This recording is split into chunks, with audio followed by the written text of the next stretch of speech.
Shalom saudara-saudaraku dimanapun panjenengan saat ini berada, seluruh warga jemaat GKJW Jemaat Rungkut. Kami berharap panjenengan semua dalam kondisi sehat, dalam kondisi yang penuh dengan sukacita dan juga damai sejahtera. Kembali berjumpa dengan Rema, Renungan Malam. Bapak, Ibu, dan saudaraku yang terkasih, pandemi masih juga belum berakhir hari-hari ini, tapi kita terus berharap, kita terus berdoa bahwa segala sesuatu ini dapat kita lalui dengan baik, tentunya karena kasih dan kemurahan Tuhan.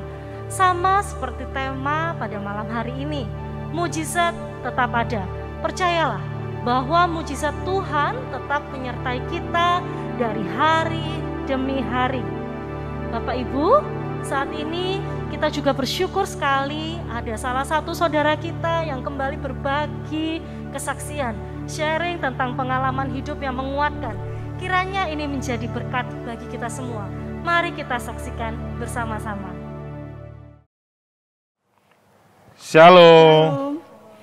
Dalam kesempatan ini kami sekeluarga ingin berbagi pengalaman kami, mungkin pengalaman yang tidak menyenangkan, tetapi ini sebuah berkat bagi kami sekeluarga. Kami sekeluarga sempat terpapar COVID pada bulan Januari lalu, dimulai dari saya yang tanggal 11, itu sudah mulai nggak enak badan, sampai hari Jumat kira-kira saya mendapatkan kabar dari kantor bahwa ada beberapa orang yang bergejala, dan akhirnya saya dikirimi alat untuk swab, dan kemudian saya tes swab sendiri dan ternyata saya positif, dan itu juga mengagetkan kami semua. Dan terus kami juga akhirnya besok memutuskan untuk swab sekeluarga, kami berempat, saya, istri saya, anak saya, yang pertama dan kedua, dan kemudian dan ternyata hasilnya adalah puji Tuhan. Puji Tuhan. Kita bertiga ini positif, dan hanya anak saya yang paling kecil yang negatif, dan terpaksa kami harus mengisolasi diri, dan anak saya yang paling kecil harus dipisah gitu ya. Kami harus berpisah. Saya titipkan ke kakak saya. Dan kemudian selanjutnya kami sudah berusaha untuk mencari obat-obatan yang kami perlukan, dan ternyata pada hari Senin itu saya merasa nafas saya mulai berat dan saya kurang fokus gitu ya, dan saya merasa waduh, ini nafas kok nggak bisa tarik nafas panjang ya. Saya bilang istri saya yang sedang mengajar pada waktu itu ya, dan itu bikin panik gitu ya, dan istri saya harus menyelesaikan ngajarnya, dan hanya anak saya berdua yang mereka harus menenangkan saya gitu. Dan akhirnya kami berusaha untuk mencari pengobatan pertama, dan akhirnya saya harus pakai oksigen gitu ya. Dan saya pada waktu itu istri saya sudah mulai, aduh gimana ini, cari rumah sakit ini kayaknya harusnya. Dan saya juga merasa wah ini kayaknya harus masuk rumah sakit ini, karena saturasi oksigen saya sudah di bawah 94 itu sudah katanya harus check up dokter gitu ya. Dan akhirnya istri saya berusaha kontak dokter Niko ya waktu itu ya. Terus kemudian juga Mas Yordan, Pak Yordan Batra Goa, dan berusaha nyari, dan akhirnya disarankan untuk ke Rumah Sakit Mitra Keluarga Kenjeran. Dan oke pun waktu itu kami berdebat siapa ini yang nganterin gitu. Kalau nganterin kakak saya, waduh kakak saya lagi sehat, nanti ketularan malah waduh. Akhirnya ya sudah, istri saya yang juga kena ya sudah. Kamu kuat ya. Saling menguatkan di jalan. Ya. Dan saya juga sanggup oksigen juga di jalan gitu. Dan kemudian akhirnya kami berangkat, waktu itu kira-kira jam 10 gitu ya. Jam 10 malam, dan waktu kami berangkat ke sana, sampai di sana sempat tertolak karena dikatakan bahwa rumah sakitnya penuh gitu. Padahal kami dapat info ada 2 kamar ya, dan waktu itu ya sempat pihak security sudah cek saturasi ya, saturasi istri saya sama saya, dan ternyata saya memang harusnya ngamar, tapi karena kamarnya penuh, Waduh, ya terpaksa kami, wah ini gimana ini, disuruh ke rumah sakit lain. Kami ke rumah sakit Mitra Keluarga Waru saja. Kami akhirnya berangkat ke sana, di tengah jalan Dokter Niko telepon kami, loh ada satu kamar gitu ya. Terus akhirnya bilang saja ini dari Dokter Anas, Direktur Mitra Kenjeran, Mitra Keluarga Kenjeran, dan kami pun balik. Akhirnya kami menunjukkan surat sakti itu SMS WA itu, dan akhirnya oke, dibolehkan masuk, dan saya pun agak lega gitu ya.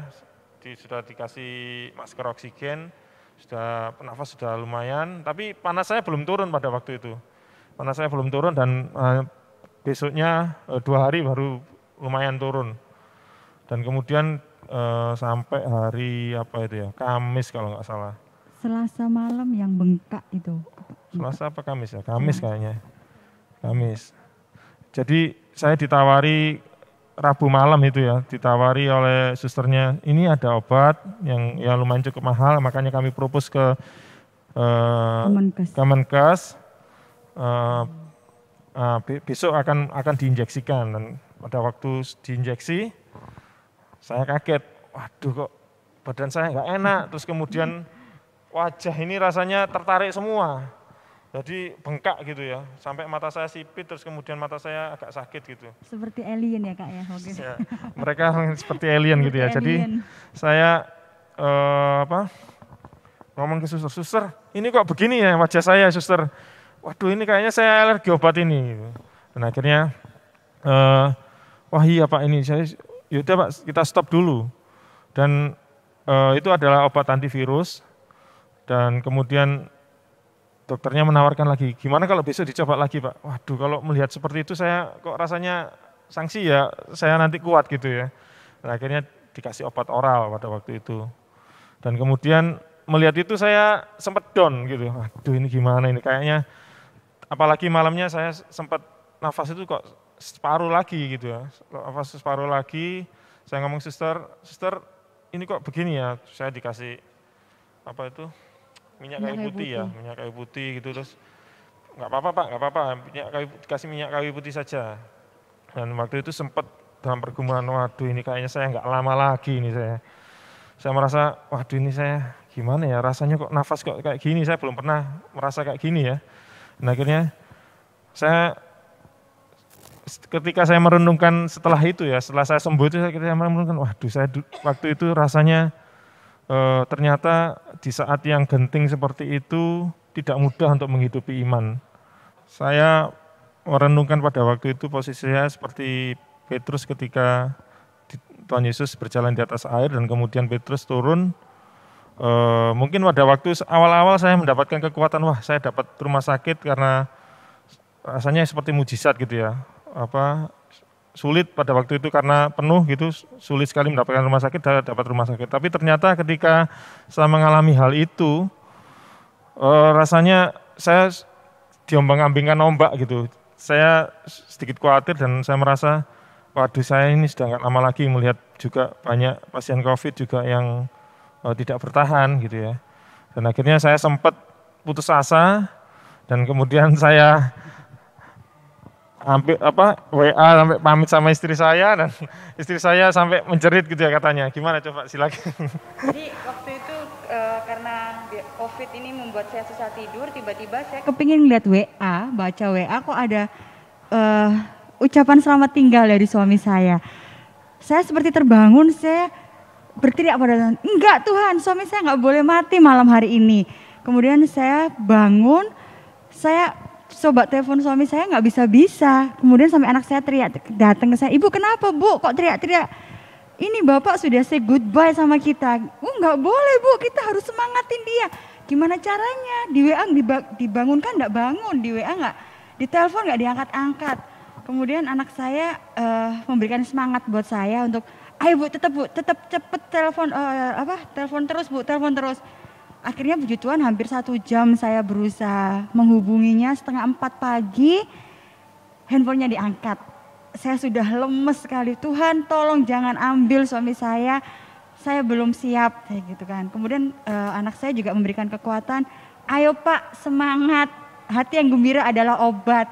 Bagi kami mungkin gampang mengucapkannya ketika kami sehat, tapi ketika kami sakit rasanya itu mustahil. Tapi satu yang saya percaya, penyakit ini kecil, Tuhan kami lebih kuasa. Jadi itu yang membuat saya semangat untuk menyemangati suami saya, walaupun saya sendiri juga nggak ngerti apakah saya sanggup melewati hari-hari ini tanpa suami. Saya cuma dengan anak saya berjuang sendiri. Tapi saya percaya karena kekuatan yang sudah Tuhan berikan melalui anak saya dari Ken ini, saya juga berusaha untuk saya harus kuat, saya harus tegar, saya harus paling tidak saya harus orang yang waras di sini. Maksudnya supaya saya juga memberikan energi positif buat suami saya. Ya, itulah. Terima kasih untuk istri dan anak saya yang sudah menyemangati saya, dan juga banyak yang menyemangati saya, kakak saya, terus kemudian Pak Tris, Bu Tris, Pak Abed gitu ya. Tapi saya waktu itu lagi kalut dan saya nggak berani untuk membalas mereka gitu. Terus akhirnya ya sudah, saya jalani saja. Pagi saya harus bangun untuk berjemur gitu ya. Kebetulan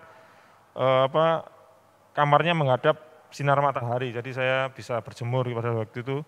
Dan kemudian dokter mengontak gitu ya istri saya, bahwa karena saya sudah tidak bisa dimasukin obat untuk yang Covivor itu, akhirnya yang terakhir adalah pilihannya adalah dengan plasma, donor plasma, atau dengan obat Actemra gitu. Dan tapi obat Actemra ini sulit sekali stoknya di Indonesia, dan oleh karena itu ya nggak ada pilihan lain, cari plasma. Dan itu pun akhirnya istri saya sudah berusaha kontak-kontak saudara-saudara, teman-teman gitu ya. Dan akhirnya kok ada saudara saya yang juga pernah kena COVID gitu ya, menghubungi SS gitu. Dan akhirnya beritanya cepat sampai saya pun nggak tahu gitu. Loh, dihubungi sama teman-teman kantor saya, loh kamu butuh plasma gitu. Akhirnya teman-teman kantor saya cari, terus kemudian ada saudara kakak saya yang di Sidoarjo juga cari gitu, istri saya cari, dan istri saya dapat dari Pak Yusuf gitu ya, temannya Pak Yusuf Mainardi. Terus kemudian teman saya kantor juga ada, dan mereka besoknya Sabtunya berangkat ke PMI, dan ternyata ditolak semua gitu. Dan ternyata saya sudah dapat untuk donor plasma. Dan kemudian saya bilang ke dokternya, waktu dokter datang itu, gimana Pak gitu, kita tunggu dokter donor plasmanya ya gitu. Loh, saya sudah dapat kabar dari istri saya bahwa sudah ada donornya Pak, dokter gitu. Nah, akhirnya dokter, oh iya, akhirnya pihak rumah sakit menghubungi PMI, dan saya akhirnya malam itu juga saya dapat, puji Tuhan kok saya dapat donor plasma. Dan saya nggak tahu itu dari mana, dan karena itu saya sebenarnya pengen sekali untuk bisa donor, tapi saya belum bisa karena nggak boleh karena setelah transfusi gitu ya. Dan akhirnya karena saya dapat dua bag gitu ya, Sabtu itu diinjekkan, terus kemudian Senin juga diinjekkan, dan akhirnya saya merasa sudah segar gitu, lumayan segar. Dan waduh, ini puji Tuhan, saya sudah bersyukur sekali. Wah, ini seperti mujizat bagi saya. Seperti mujizat yang luar biasa yang tidak terbayangkan bagi saya. Dan akhirnya saya bisa sehat, bisa pulang kembali, bertemu lagi bersama anak saya dan istri saya. Dan itu suatu hal yang luar biasa. Tapi itu belum selesai sebenarnya. Ternyata setelah saya pulang, ibu dan bapak saya kena juga gitu. Dan akhirnya istri saya nggak bisa nganter, sampai kakak saya nganter itu pakai baju hazmat gitu ya, seperti dokter gitu. Jadi baju APD. Jadi dan itu juga sebuah perjuangan sendiri buat kami, karena saya berpikir, waduh, ini ibu saya ini banyak komorbid gitu ya, pernah punya kanker, diabetes gitu. Jadi saya saya hanya, ya Tuhan tolong ibu saya, dan akhirnya ibu dan bapak saya boleh sembuh. Dari situ banyak pengalaman yang saya alami, saya harus belajar untuk menghidupi iman saya. Bukan hal yang mudah ternyata di saat-saat yang genting seperti itu. Dan saya mengucap syukur punya anak dan istri yang kuat untuk terus menguatkan kami semua. Dan juga pada kesempatan ini kami juga berterima kasih banyak untuk Bapak Pendeta Abednego dan istri yang selalu menguatkan, Pak Tris Butris yang selalu mendoakan kami, kemudian Dr. Niko yang sudah mendukung kami, memberikan bantuan, juga Pak Jordan Bataragoa yang sudah memberikan info mengenai rumah sakit, kemudian rekan-rekan KPKM yang selalu mencantolkan makanan untuk bantuannya, untuk rekan-rekan pelayanan juga, teman-teman semuanya sudah mendukung dalam doa dan bantuan spiritual dan moral juga teman-teman dari remaja juga ya, teman-teman di media juga, terima kasih sudah menemani, sudah mendoakan selama saya kena COVID ya, terima kasih.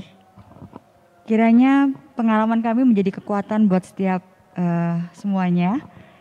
Kiranya tetap menjaga kesehatan, tetap sehat selalu, rajin minum vitamin, dan salam sehat. Salam sehat, Tuhan Yesus memberkati. Sungguh bersyukur kita bisa mendengar bersama-sama kesaksian dari saudari kita Ibu Devi dan juga saudara kita Bapak Diki. Kiranya kesaksian tersebut dapat menjadi berkat bagi kita, menguatkan kita, dan juga semakin menggugah hati kita untuk kita juga boleh menjadi bagian dari kesaksian Injil Allah. Saya yakin bahwa Bapak Ibu sekalian yang ada di rumah juga terpanggil untuk bersaksi bersama-sama dengan kami di sini. Bapak Ibu, jangan pernah khawatir dan tetaplah terus kuat, tetaplah terus semangat, karena mujizat Tuhan masih terus ada, sama seperti lagu ini.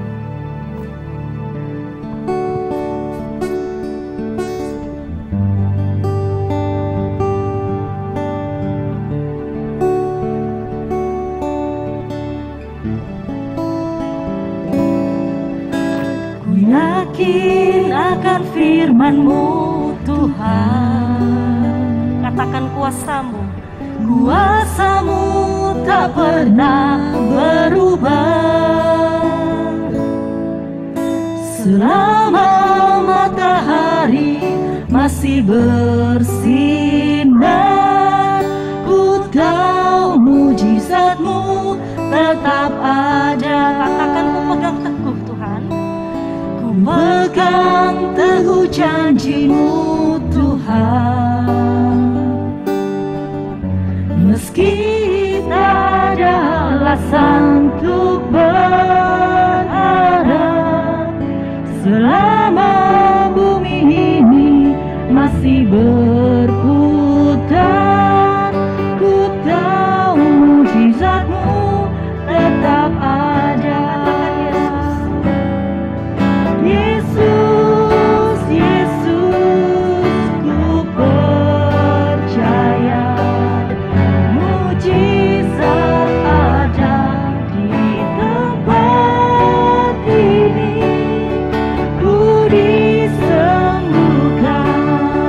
ku dipulihkan. Yesus, ku percaya. Mari kita pujikan sekali lagi dengan sepenuh hati kita.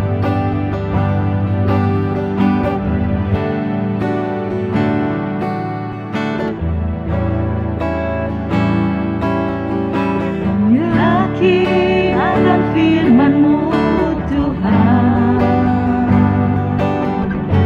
kuasa-Mu tak pernah berubah. Selama matahari masih bersinar, ku tahu mujizat-Mu tetap ada.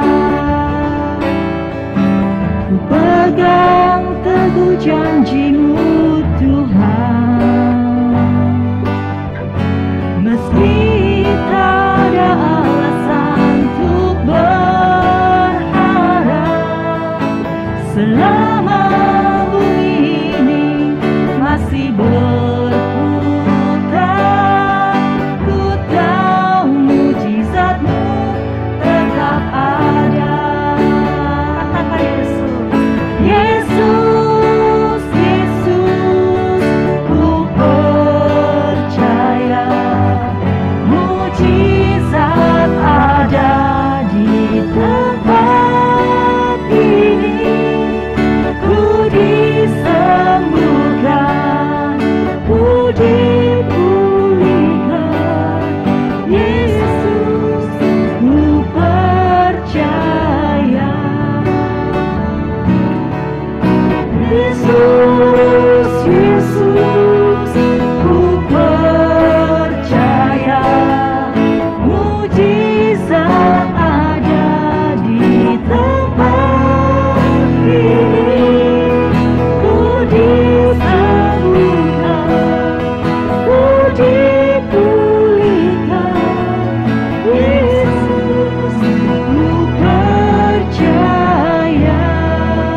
Saudaraku,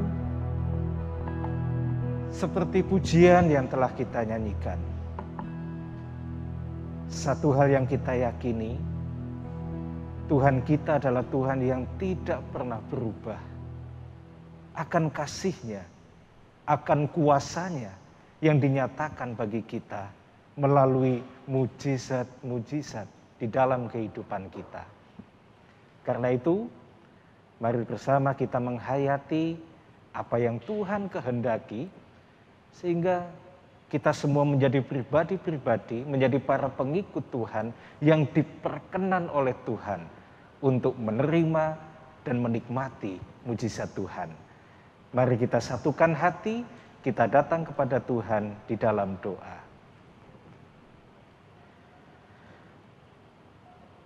Dalam keheningan malam ini Tuhan, kami rindu untuk menghayati akan kebenaran firman-Mu yang menguatkan kami di tengah kehidupan yang penuh dengan tantangan, penuh dengan godaan yang seringkali membuat kami merasa betapa beratnya perjalanan kehidupan kami. Kami yakin melalui perenungan kami malam ini, Tuhan memberikan kekuatan dan menumbuhkan pengharapan di dalam kehidupan kami semua. Hamba-Mu yang akan menyampaikan kebenaran firman-Mu, kiranya Tuhan urapi dengan kuasa Roh Kudus, sehingga sungguh hanya kehendak Tuhan yang nyata bagi kami semua, bukan kemauan manusiawi kami. Berfirmanlah Tuhan, karena kami semua siap untuk mendengar, merenungkan, dan melakukannya. Amin. Saudaraku yang dikasihi dan yang mengasihi Tuhan, pada malam hari ini saya ingin mengajak kita semua untuk menikmati, ya, saya memakai istilah menikmati bagian Alkitab yang kita hayati bersama-sama sebagaimana tema yang kita renungkan dan kita pergumulkan pada malam hari ini. Mujizat tetap ada. Bagian Alkitab yang akan kita nikmati bersama pada malam hari ini terambil dari catatan Injil Markus pasalnya yang ke-6. Markus pasalnya yang ke-6, bersama-sama kita memperhatikan ayat 30 sampai dengan ayatnya yang ke-44. Namun pada malam hari ini, karena saya mengajak kita menikmati, maka saya tidak akan membacakan bagian Alkitab ini, tetapi kita akan melihat bagian-bagian yang cukup penting untuk kita hayati bersama-sama. Markus pasal 6, ayat 30 sampai 44. Ini adalah satu bagian Alkitab, satu perikop yang sudah sangat terkenal, dan mungkin kita semua sudah hafal kisahnya, bagaimana Tuhan Yesus memberi makan 5.000 orang. 5.000 orang. Mari kita perhatikan bersama-sama. Tema dalam perenungan kita dalam acara Rema pada malam hari ini adalah mujizat tetap ada. Nah, coba kita perhatikan sehubungan dengan tema yang kita bicarakan dan bagian Alkitab ini. Coba, apakah kita bisa menemukan kata mujizat di dalam Markus 6 ayat 30 sampai 44? Bagaimana? Ada yang bisa menemukan kata mujizat di bagian Alkitab ini? Ya. Tema kita mujizat tetap ada. Tapi coba dalam kisah Tuhan Yesus memberi makan 5.000 orang yang dicatat di Markus 6 ayat 30 sampai 44. Ada kata mujizat? Tidak ada. Kita tidak akan menemukan kata mujizat itu di Markus pasal 6 ayat 30 sampai 44. Tidak ada. Nah, lantas ketika bagian Alkitab ini kita pilih untuk menghayati tentang mujizat. Nah, kira-kira nih, hal apa dari kisah ini yang bisa dipahami atau dipandang sebagai mujizat? Nah, ini pertanyaannya berbeda ya. Memang kata mujizat tidak ada. Tapi dari kisah ini, apa yang kita hayati atau bagian mana yang kita pandang sebagai sebuah mujizat? Ada yang ingin sharing dari kisah ini? Pada bagian mana itu yang kita katakan sebagai mujizat? Saat betul. Saat terjadi pelipat gandaan dari 5 roti dan 2 ikan menjadi makanan yang sangat banyak. Yang bisa memberi makan 5.000 orang laki-laki. Belum termasuk perempuan dan anak-anak. Demikian catatan Injil. Jadi pada umumnya yang kita pandang, yang kita pahami sebagai mujizat pada bagian perikop ini adalah terjadinya pelipat gandaan. 5 roti dan 2 ikan menjadi makanan yang sangat banyak. Bahkan cukup membuat kenyang orang banyak pada waktu itu. Nah, kalau bagian ini yang kita pandang sebagai mujizat, maka ada beberapa hal yang sangat penting yang harus kita perhatikan. Yang pertama, mujizat tersebut dilakukan atau diadakan oleh Tuhan Yesus oleh karena terdorong atas kepedulian, sikap perhatian para muridnya kepada orang banyak. Kita perhatikan ayat 35 sampai 36 bacaan kita. Saya akan membacakan untuk kita semua. Pada waktu hari sudah mulai malam, datanglah murid-muridnya, murid-murid Tuhan Yesus kepadanya, kepada Tuhan Yesus. Dan berkata, tempat ini sunyi dan hari sudah mulai malam.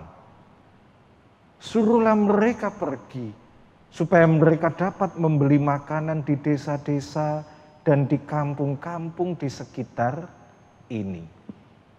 Nah, perhatikan. Mujizat pelipat gandaan 5 roti dan 2 ikan yang akan terjadi nanti diawali dengan sikap peduli para murid kepada orang banyak. Perhatian para murid kepada orang banyak. Kasihan yo, ini hari sudah mulai malam. Mereka belum makan loh Tuhan. tolong diutus saja mereka untuk pergi ke tempat-tempat di sekitar sini supaya mereka bisa membeli makanan. Ya. Ini catatan penting yang pertama. Sekali lagi, mujizat itu terjadi berawal atau diawali karena adanya kepedulian para murid kepada orang banyak. Catatan yang kedua, perhatian para murid kepada orang banyak itu berbuahkan mereka bisa menemukan apa yang menjadi kebutuhan dari orang banyak itu, yakni makanan. Dengan kepeduliannya, dengan perhatiannya, para murid bisa menemukan itu. Oh, mereka perlu makan. Mereka membutuhkan makanan. Tapi ternyata perhatian dan kepedulian para murid itu masih belum cukup. Selanjutnya di ayat 37 bagian A kita bisa melihat Tuhan Yesus memerintah para muridnya untuk memenuhi kebutuhan dari orang-orang itu. Nah, sekali lagi, Tuhan Yesus memerintah para murid untuk memenuhi kebutuhan orang banyak itu. Jadi mujizat itu tidak ujuk-ujuk dilakukan oleh Tuhan. Ada kepedulian para murid, ternyata itu belum cukup bagi Tuhan. Tuhan memerintahkan para muridnya, kamu harus memberi mereka makan.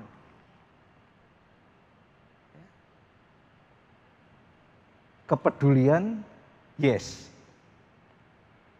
Kemudian Tuhan menghendaki adanya aksi, action atas kepedulian itu. Lakukan sesuatu. Mereka butuh apa? Makanan. Kamu harus memberi mereka makan. Luar biasa. Sekali lagi, ini hal-hal yang akan mengawali suatu mujizat yang luar biasa. Saya mengajak kita menikmati alur kisah ini. Untuk kita tahu dan memahami bagaimana mujizat itu terjadi. Oke, kepedulian. Yang kedua, action. Hal menarik berikutnya, perhatikan. Para murid seakan-akan enggan untuk melakukan aksi atas kepedulian mereka. Coba kita hayati itu dari ayat 37 bagian B. Kata mereka kepadanya, kata para murid kepada Tuhan Yesus, jadi haruskah kami membeli roti seharga 200 dinar untuk memberi mereka makan? Nampak keengganan para murid untuk melakukan perintah Tuhan. Action atas kepedulianmu.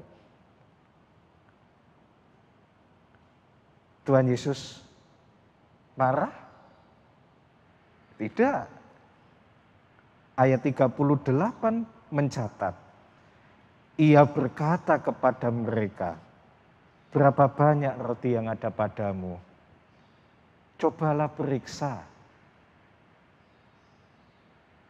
Apa yang dapat kita rasakan dari perkataan Tuhan Yesus ini?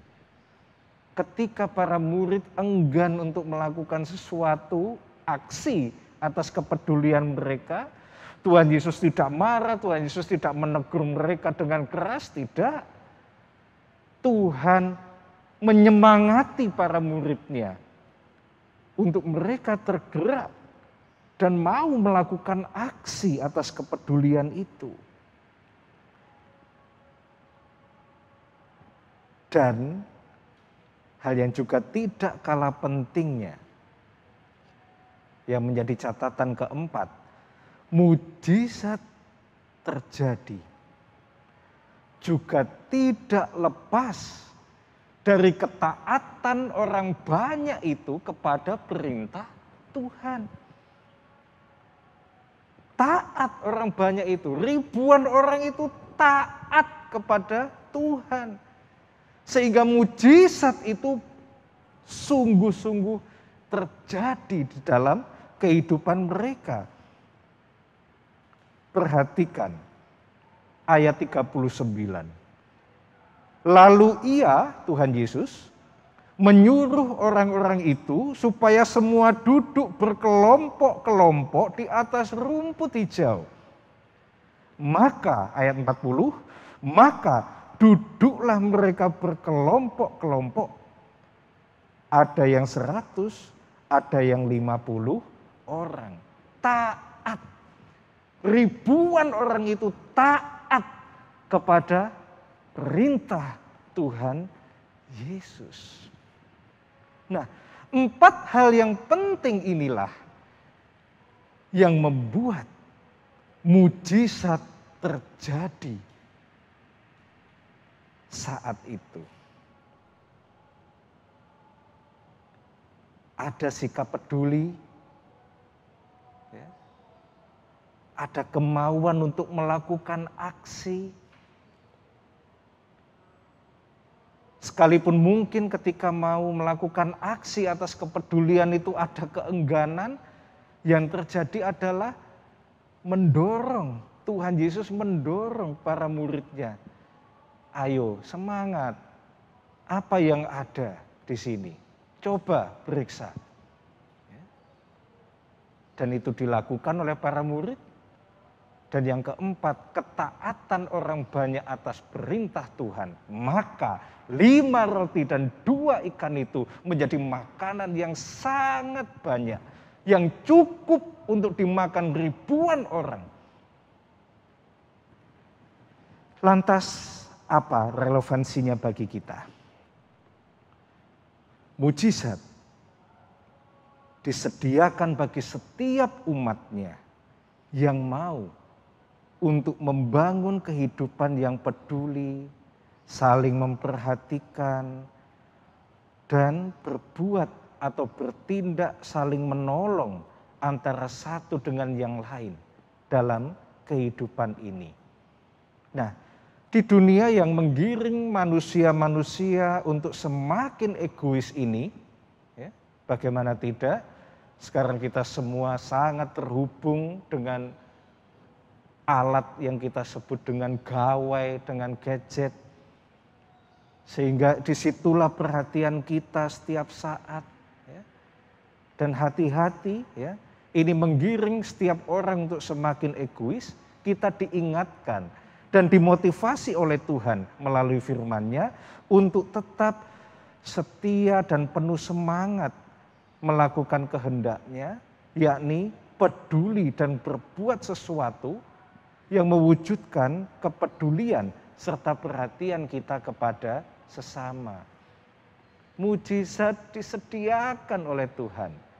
Tapi ingat akan panggilan dan tugas kita. Pada akhirnya, ketaatan kita semua kepada Tuhan yang Maha Kasih dan Maha Kuasa itulah menjadi hal yang sangat penting dan harus kita wujudkan dalam kehidupan ini. Maka niscaya mujizat Tuhan dinyatakan bagi kita. Mujizat itu tetap ada karena Tuhan kita adalah Tuhan yang tidak berubah. Tetap mengasihi, tetap berkuasa. Kebangkitannya yang baru kita rayakan menyatakan kuasanya yang luar biasa atas segala sesuatu. Maka jangan pernah ragu, yakin dan percayalah. Taatlah kepadanya, maka mujizat pasti dinyatakan. Amin. Saat teduh untuk kita semua.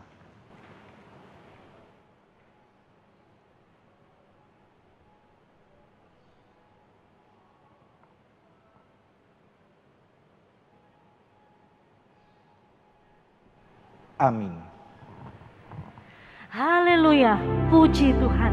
Sungguh firman yang sangat memberkati kita semua. Saudara-saudaraku, Tetap terus lakukan hal-hal yang baik. Taatilah seluruh perintah-perintah Allah. Yakin hidup kita pasti diberkati. Hidup kita pasti juga menjadi berkat. Damai di hati kita, tenang di hati kita, sama seperti pujian ini. Kidung Jemaat 410. Tenanglah kini hatiku.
Satukan hati, kita datang kepada Tuhan di dalam syafaat kita.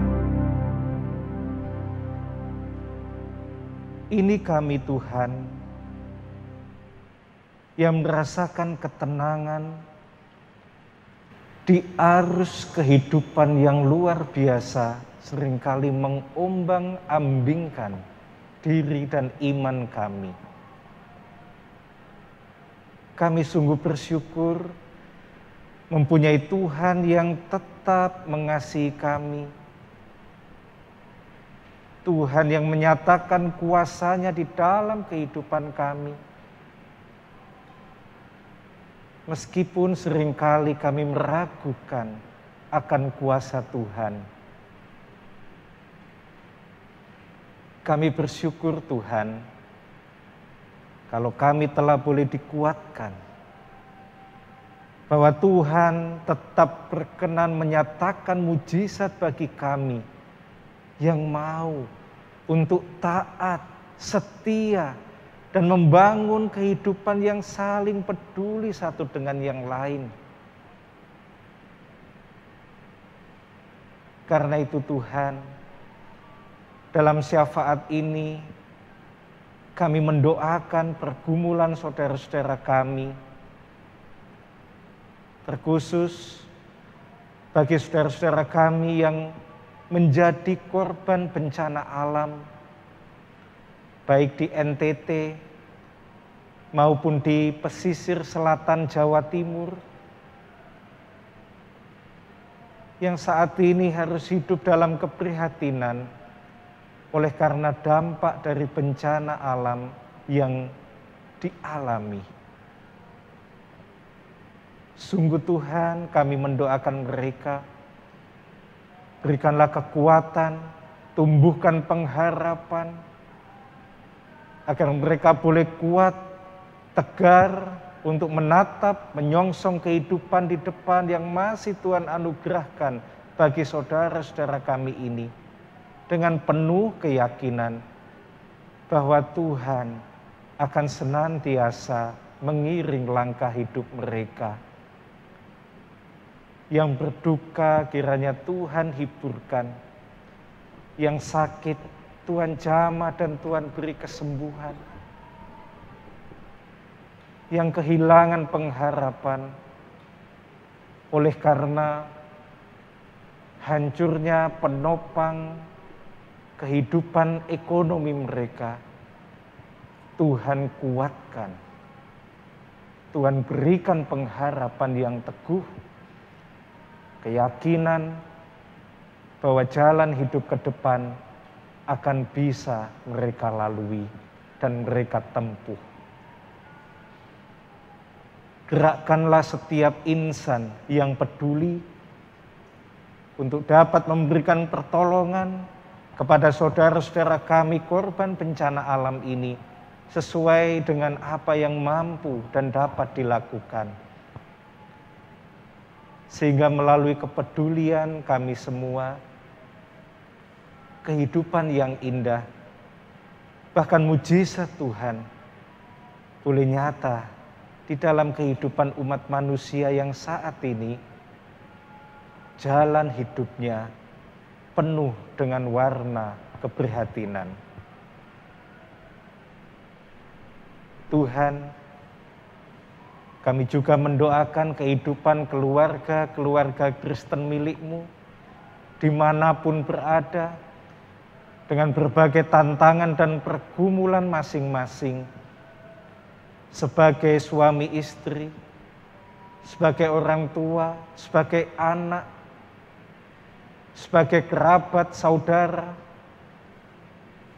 Sungguh kami merasakan Tuhan, saat ini banyak pergumulan yang harus kami hadapi. Namun kami yakin dan percaya Engkau adalah Tuhan yang tidak akan meninggalkan dan menegakkan kami. Karena itu Tuhan, ajar kami untuk senantiasa mencari kehendak Tuhan di dalam kehidupan kami, sehingga berbagai pergumulan hidup yang sedang kami hadapi boleh kami lalui seturut dengan kehendak Tuhan. Kami yakin, kami percaya kuasa Tuhan, mujizat Tuhan, Tuhan nyatakan dalam kehidupan tiap-tiap keluarga milik-Mu. Kami juga berdoa bagi anak-anak kami, bagi saudara-saudara kami yang telah Tuhan perkenan untuk menyelesaikan pendidikan di jenjang pendidikan mereka masing-masing, dan yang bergumul untuk memasuki jenjang pendidikan yang lebih tinggi sesuai dengan apa yang dicita-citakan. Kiranya Tuhan memberkati anak-anak kami, Tuhan memberkati saudara-saudara kami yang sedang berjuang untuk masuk ke jenjang pendidikan yang lebih tinggi melalui setiap ujian-ujian yang dilakukan. Kami yakin Tuhan memberkati mereka semua, sehingga pada waktunya nanti, sesuai dengan rancangan dan kehendak Tuhan, mereka semua boleh menempuh pendidikan di tempat yang mereka harapkan, sebagai bagian dari proses yang mereka jalani untuk meraih apa yang mereka cita-citakan. Kami yakin dan percaya pertolongan Tuhan nyata bagi anak-anak kami, bagi saudara-saudara kami yang berjuang untuk masuk ke jenjang pendidikan yang lebih tinggi. Kami doakan persekutuan kami, terkhusus kami yang Tuhan persatukan, Tuhan persekutukan di Gereja Kristen Jaya Wetan, Jemaat Rungkut. Di tengah berbagai keterbatasan, oleh karena masa pandemi yang belum berakhir ini Tuhan, kami senantiasa memohon, kiranya kami boleh tetap membangun kehidupan persekutuan yang indah, di mana kami boleh saling peduli, saling berbagi, saling menopang, menguatkan, dan juga mengingatkan. Sehingga kehidupan iman dan percaya kami boleh tetap bertumbuh meski di tengah badai pergumulan yang kami hadapi. Dan biarlah dengan itu semua kami boleh dikuatkan untuk menjalani kehidupan anugerah Tuhan. Dan melalui kehidupan kami semua, kiranya nama Tuhan dimuliakan. Kami akan mengakhiri program Rema pada malam hari ini. Kiranya segala sesuatu yang boleh kami lakukan dapat menjadi berkat bagi kami semua. dan kemuliaan bagi nama Tuhan. Pertemukan kami pada program-program kami selanjutnya, sehingga dengan itu semua kami boleh terus bertumbuh dalam iman di dalam Kristus Yesus. Dan kini kami menyatukan hati kami mengarahkan hati kami kepada Tuhan dan memohon berkat Tuhan. Kiranya kasih karunia, damai sejahtera, kekuatan dan penghiburan yang sejati dari Tuhan Allah Bapa, Tuhan Yesus Kristus Sang Putra dan Roh Kudus menyertai kami semua yang percaya dan setia kepada Tuhan saat ini sampai selama-lamanya. Amin. Yesus, Yesus, ku percaya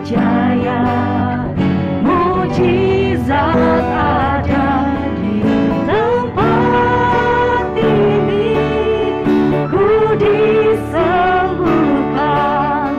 ku dipulihkan. Yesus, ku percaya. Yesus, ku percaya.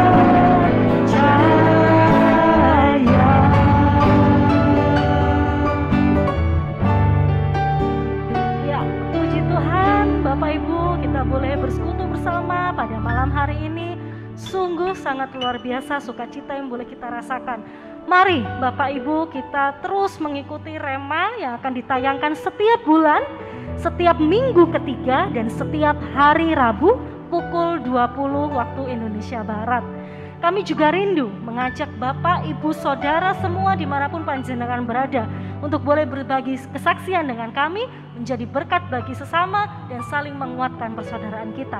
Selamat malam, sampai berjumpa kembali di Rema selanjutnya. Tuhan Yesus memberkati.